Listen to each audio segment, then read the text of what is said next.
Prieš pristatant institucinę globos pertvarką Lietuvoje, pasidomėkime, kaip gatvėje sutikti praeiviai siūlo sumažinti tėvų globos netekusių vaikų skaičių Lietuvoje. Gal šeimom daugiau padėti? Stiprėti ekonomiškai. Į šeimas gal daugiau atiduoti, kažkaip skatinti, kažkas paruošti kažkokiu turėtų socialinę, programą, kad daugiau skatintų šeimas, kad, paimtų tuos vaikučius. Nes vis tiek, šeimose jiem geriau būtų. Pradžio, ne apie pinigus turėti klausimas, su pirma, kaip žmogų turėtų kaip žmogų atsižvelgti, kad mes gyvenam Lietuvoje, tai turėtų kaip pirmas dalykas Lietuvos piliečius atsižvelgti. O paskui, aišku, ir piniginis klausimas, kad iš tikrųjų galėtų ir suteikti ir lėšą tam vaikui skirtą. Ne mamai, bet vaikui. Aš manau, kad čia viskas prasideda nuo tų pačių vaikų, kurie kažkada bus tėvai, nuo jų švietimo.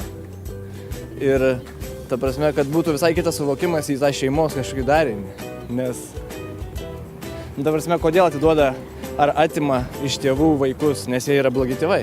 Ta prasme, tai reikia ugdyti šiuo metinius vaikus, ta prasme, ugdyti sekančią gerą tėvų kartą, kuri vertintų šeimos tą visą sąvoką ir savo vaikus, gerbtų ir mylėtų svarbiausia, ta prasme. Tai manau, kad reikia ugdyti šiuos vaikus, kad jie būtų puikūs tėvai. Štai tokie vilniečių siūlymai, kaip sumažinti vaikų netekusių tėvų globos skaičių mūsų šalyje. Žinoma, prie institucinės globos pertvarkos Lietuvoje vienaip ar kitaip galime prisidėti kiekvienas iš mūsų. Tačiau faktas, kad be ryžtingų valstybės sprendimų efektyviai išspręsti šio klausimo nepavyktų. Todėl verta atkreipti dėmesį, jog šių metų kovo 1 Lietuvoje oficialiai paskelbta institucinės globos pertvarkos pradžia žada didelių permainų. Per ateinančius metus be tėvų globos likusiems vaikams sužibs viltis, kad mylinčio šeimos svajonė gali virsti tikrove, o kiekvienam iš mūsų pokyčiai atvers galimybių suteikti vaikams tokią pagalbą, kokios jiems išties reikia. Socialinės apsaugos ir darbo ministrė Algimanta Pabedinskienė tikisi, kad iki 2020 metų globos įstaigose vaikų ženkliai sumažės. Jie gyvens šeimose, šeimynose, bendruomenėse. Šiam tikslui pasiekti planuojama skirti apie 50 milijonų eurų. Iš tiesų mes pradedame etapais vykdyti pertvarką, būtent tą institucinę pertvarką, tai tą mes ir darome ir esame tikslingai suplanavę visus etapus ir visas veiklas iki 2020 metų, nes ko gero jūs puikiai suprantate, kad tai yra ne vienos dienos darbas ir šiandien labai sunku kalbėti, kai per visą laiką nepriklausomybės praktiškai mes neturime to pamato, ant kurio galėtume statyti tas naujas bendruomeninės paslaugas. Pasak ministrės, institucinės globos pertvarka pradedama 3 vienu metu vyksiančiomis kryptimis. Pirmoji jų – visuomenės švietimas ir informavimas, kad būtų suvokta pertvarkos svarba ir formuojamas teigiamas požiūris į globą, padėsiančią daugiau vaikų rasti kelią į šeimą, o neįgaliųjų į visuomenę. Antroji, bet nemažiau svarbi kryptis, yra teisinės bazės sutvarkymas. Šiuo metu ministerija pateikusi vyriausybei svarstyti Vaiko teisių apsaugos pagrindų įstatymo pakeitimo įstatymą ir dar 5 įstatymų pakeitimų projektus, kurie palengvins įvaikinimo procedūras, sukurs galimybės prevencinėms paslaugoms bendruomenėje plėstis ir sąlygas atsirasti profesionaliems globėjams. Trečioji kryptis – prevencinė. Bus siekiama užkirsti kelią vaikų patekimui į globos įstaigas. Ši pertvarka iš tiesų apima 3 pagrindinės tikslinės grupės. Tai yra vaikai su negale ir suaugusieji su proto ir psichinė negale. Na ir šioms visoms 3 grupėms yra formuojamas visas paslaugų paketas. Norėčiau galbūt tik tai keletą paminėti ir akcentuoti tai, kad jeigu kalbame apie vaikų sritį, tai mes kalbame ne vien tik tai apie pačius vaikus, bet ir apie šeimas ir globėjus. Nes tai yra labai svarbu, tai sąveikauja ir jeigu kalbame apie vaikus ir kūdikius, kurie likę be tėvelių globos, tai atsiranda ir globa šeimynoje, ir globa globėjų šeimoje, ir apsaugotas būstas, apie ką mes kalbėjome, kad 16 ir vyresnio amžiaus vaikai iš globos namų galėtų eiti į bendruomeninius namelius, gauti bendruomeninės paslaugas. Taip pat tikimasi, kad per artimiausius metus susikurs laikinai globojančių šeimų tinklas. tinklas. Kitaip tariant, atsiras profesionalų socialiniai globėjai, kurie vaiką globos laikinai iškilus netikėtam atvejui.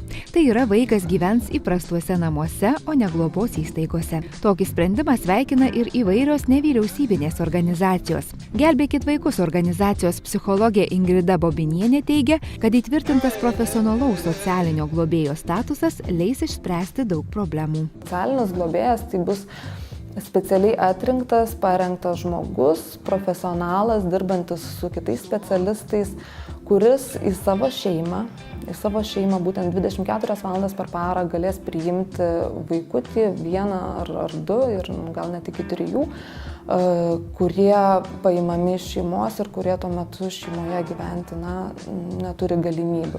Tai yra alternatyva iš tikrųjų vaikų globos namams, į kuriuos patenka vaikai paėmimo atveju iš šeimos. Tai kaip matom, pats srautas iš karto nusikreiptų nuo globos namų į kitus dalykus ir tas mažėjimas būtų labai toksai natūralus ir laipsniškas. Kita svarbi pertvarkos idėja – gerokai sustiprinti psichologinių ir socialinių paslaugų šeimoms prieinamumą bei kokybę. Investavimas į specialistų kvalifikacijos kėlimą, į jų teikiamų paslaugų kokybę, pasak psichologės, yra būtinas. Kai kils specialistų kompetencija, kvalifikacija, kitos paslaugos taps labiau prieinamos Lietuvos rajonuose ir didžiuosiuose miestuose, tai iš tikrųjų vienas svarbus dalykas turėtų įvykti, tai vaikų srautas patekimas į globos namus turėtų labai stipriai sumažėti ir to pasekoje jau iš karto turėsim tą mažėjimą vaikų augančių globos namuose. Nemažiau dėmesio vykdant pertvarką valstybė žada kreipti ir į 16–18 metų jaunuolius, kuriems bus suteikta galimybė gyventi savarankiško gyvenimo ar jaunimo namuose. Tikslas – paruošti juos savarankiškam gyvenimui ir išėjus iš globos įstaigų suteikti vadinamasias palydėjimo paslaugas bendruomenėje. Dabartiniai jaunuoliai, kurie gyvena globos namuose, jie iš lėto turėtų pradėti savarankišką gyvenimą kažkokiuose panašiuose dariniuose kaip jaunimo namai. Ką turi SOS kaimas, ką turi kai kurie miestai savo tokius jaunimo namus, jaunimo centrus, kur jaunuoliai gali gyventi savarankiškai ir gauna kažkokį palaikymą, konsultaciją iš socialinių darbuotojų, iš psichologų ir jiems yra padedama valdyti tiek finansus, tiek spręsti gyvenimiškus įvairius klausimus, kurie kyla natūraliai jaunam žmogui bepradedančiam savarankišką gyvenimą. Pasak psichologės Ingridos Bobinienės, institucinės globos deinstitucionalizacija būtina. Kodėl?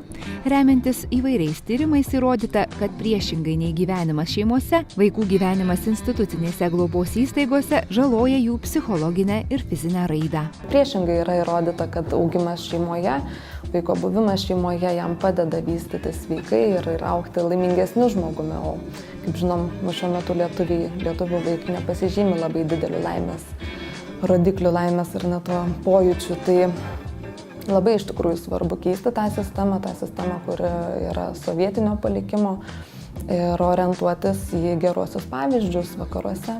Remtis geraisiais vakarų Europos pavyzdžiais galime ir kiekvienas iš mūsų. Organizacijos Gelbėkit vaikus atstovė siūlo prisijungti prie nevyriausybinių organizacijų iniciatyvų, kuriančių vaikų institucinės globos alternatyvas. Labiausiai reikia, iš tikrųjų, paramos, žmogiškos paramos, suaugusiojo, konstruktyvaus suaugusiojo santykio su juo, kad būtų galima kažkam pasipasakoti, kad būtų galima su kažkuo bendrauti be kritikos, be baimės būti atstumtam, be baimės patirti patyčias. Yra tikrai labai gražių savanorystės programų Lietuvoje, nevyriausybinėse organizacijose, kur galima ateiti, pasirengti tai savanorystį, baigti kažkokius mokymus ir bendrauti su tais vaikais, kuriems reikia to santykio, konstruktyvaus santykio.